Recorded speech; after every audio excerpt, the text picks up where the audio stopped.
defense officials in New Delhi on February 28 display part of an air-to-air AMRAAM missile allegedly fired by a Pakistani aircraft, violating Indian airspace. Indian Air Vice Marshal R.G.K. Kapoor said parts of the missile were recovered in Indian territory. India said it shot down a Pakistani warplane, something Islamabad has denied.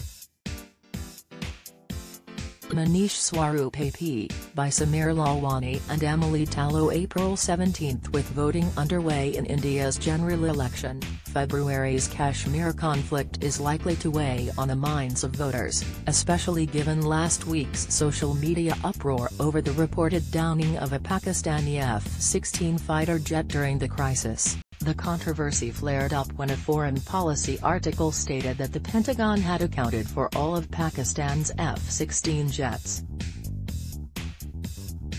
This report, based on anonymous statements by two U.S. Defense Department officials, contradicted the Indian Air Force's (IAF) narrative of the dogfight. The IAF claims an Indian pilot shot down a Pakistani F-16 fighter plane before a Pakistani missile took down his own third-generation MiG-21 warplane. The IAF responded last week by releasing irrefutable evidence, including electronic signatures and radio transcripts, that Pakistan lost a fighter jet during the February aerial combat.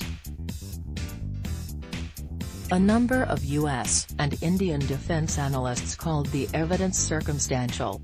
Indian media reported that a U.S. Defense Department spokesman said he was unaware of any investigation. The Pentagon, like the State Department, has yet to issue a public statement on the F-16 count, but there have been no counter-leaks contradicting the foreign policy report. What happened in the India-Pakistan crisis? The informational conflict is the latest outcome of February's India-Pakistan crisis, which threatened to escalate to all-out war. After a February 14 terrorist attack attributed to Pakistan-based Jaish-e-Mohammed killed 40 paramilitaries in Indian-administered Kashmir, Indian Prime Minister Narendra Modi faced powerful domestic political incentives to follow through on his promise for vengeance against Pakistan. After terrorist attack in Kashmir, will India seek vengeance or de-escalation? Research by One of Us and Hannah Hegeland suggests that the onset of international crisis stems from leaders selecting into a crisis because of political contexts and calculations, rather than being compelled by material conditions. Cross-border terrorist attacks targeting women and children have not triggered crises, but in this case, the proximity to the Indian national election seemed to demand retribution. On February 26, the IAF launched airstrikes against what it said were terrorist camps in Pakistan. Pakistan retaliated with fighter planes dropping their payloads in Kashmir and, in an ensuing air battle, shot down an Indian MiG-21 warplane and captured its pilot. India claims the MiG-21 pilot shot down a more advanced Pakistan F-16 fighter aircraft before his own aircraft was downed, but Pakistan's civilian and military leadership vehemently denied this. Why does it matter to India? India's ruling Bharatiya Janata Party, BJP, used the Kashmir crisis to project Modi as a strong leader against Pakistan, capitalizing on this opportunity ahead of India's general election, which takes place from April 11 to May 19. Recent surveys suggest Modi and his party have profited from heightened nationalist sentiment with a modest but visible bump in popularity. In India, the world's largest election has started.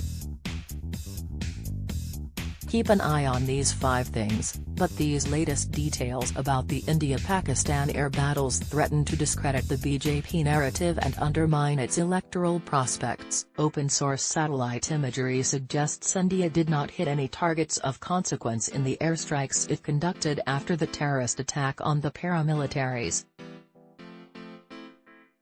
Additionally, Reporting indicates that during the February 27 air battle, friendly fire from an air defense missile brought down an Indian military helicopter, killing 6 military personnel. If the IAF did not, in fact, shoot down a Pakistani F-16, voters might conclude that India carried out airstrikes and has nothing to show for them but lost a pilot, a warplane, a helicopter and 6 other military personnel. Any news that may tarnish perceptions of Indian military superiority over Pakistan isn't good news for a government that pledged to improve India's hard power capabilities and punish Pakistan for its alleged support of terrorism. The research suggests material advantages, planes, weapons, are no guarantee of military effectiveness.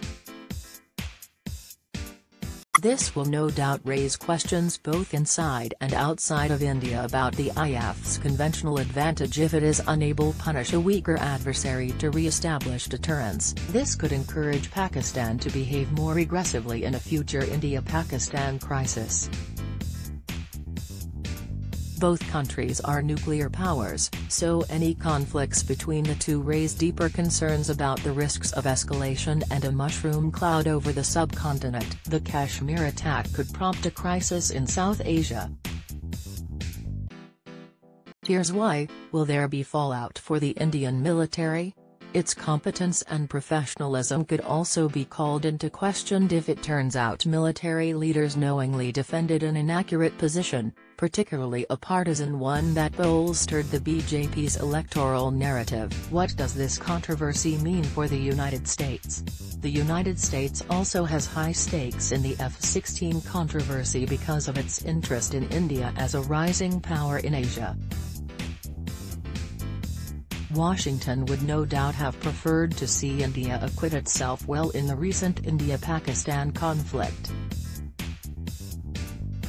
National Security Advisor John Bolton tacitly gave a green light for India's February retaliatory airstrikes. Analysts think India might play a heavyweight role in the Asian balance of power if it were able to dehyphenate from its Western rival and raise its gaze from Pakistan.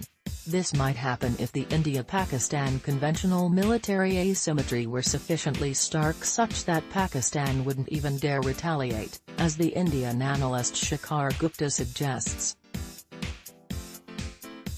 The U.S. Indo-Pacific strategy envisions India balancing against China while playing the role of a regional net security provider in a region that is critical to U.S. economic and strategic interests. U.S. policymakers fear that the more successful Pakistan is at trading punches with India, a more distracted India is less likely to concentrate on projecting and protecting U.S. interests in the region. But the United States also may have an interest in seeing India become more aware of the risks of escalation in conflicts with Pakistan, as well as shortfalls in military capabilities that leave India lagging far behind China. Military analysts point to India's notoriously lethargic procurement process, meager defense budgets, Modi's defense indigenization campaign and dysfunctional civil-military relations as reasons for the gap between Indian military intentions and capabilities. These criticisms include deficits in India's air power, ammunition and jointness, the capability of services within the Indian military to cooperate. If the Indian government emerges sobered by the latest conflict, it might be able to surmount bureaucratic hurdles and organizational routines that constrain military adaptation, an important ingredient to seriously balancing China. The battle of perceptions played heavily into the February crisis and has once again surfaced, threatening to throw a wrench into Indian and American interests alike. Samir Lalwani, at Splawani, is a senior fellow and director of the South Asia program at the Stimson Center and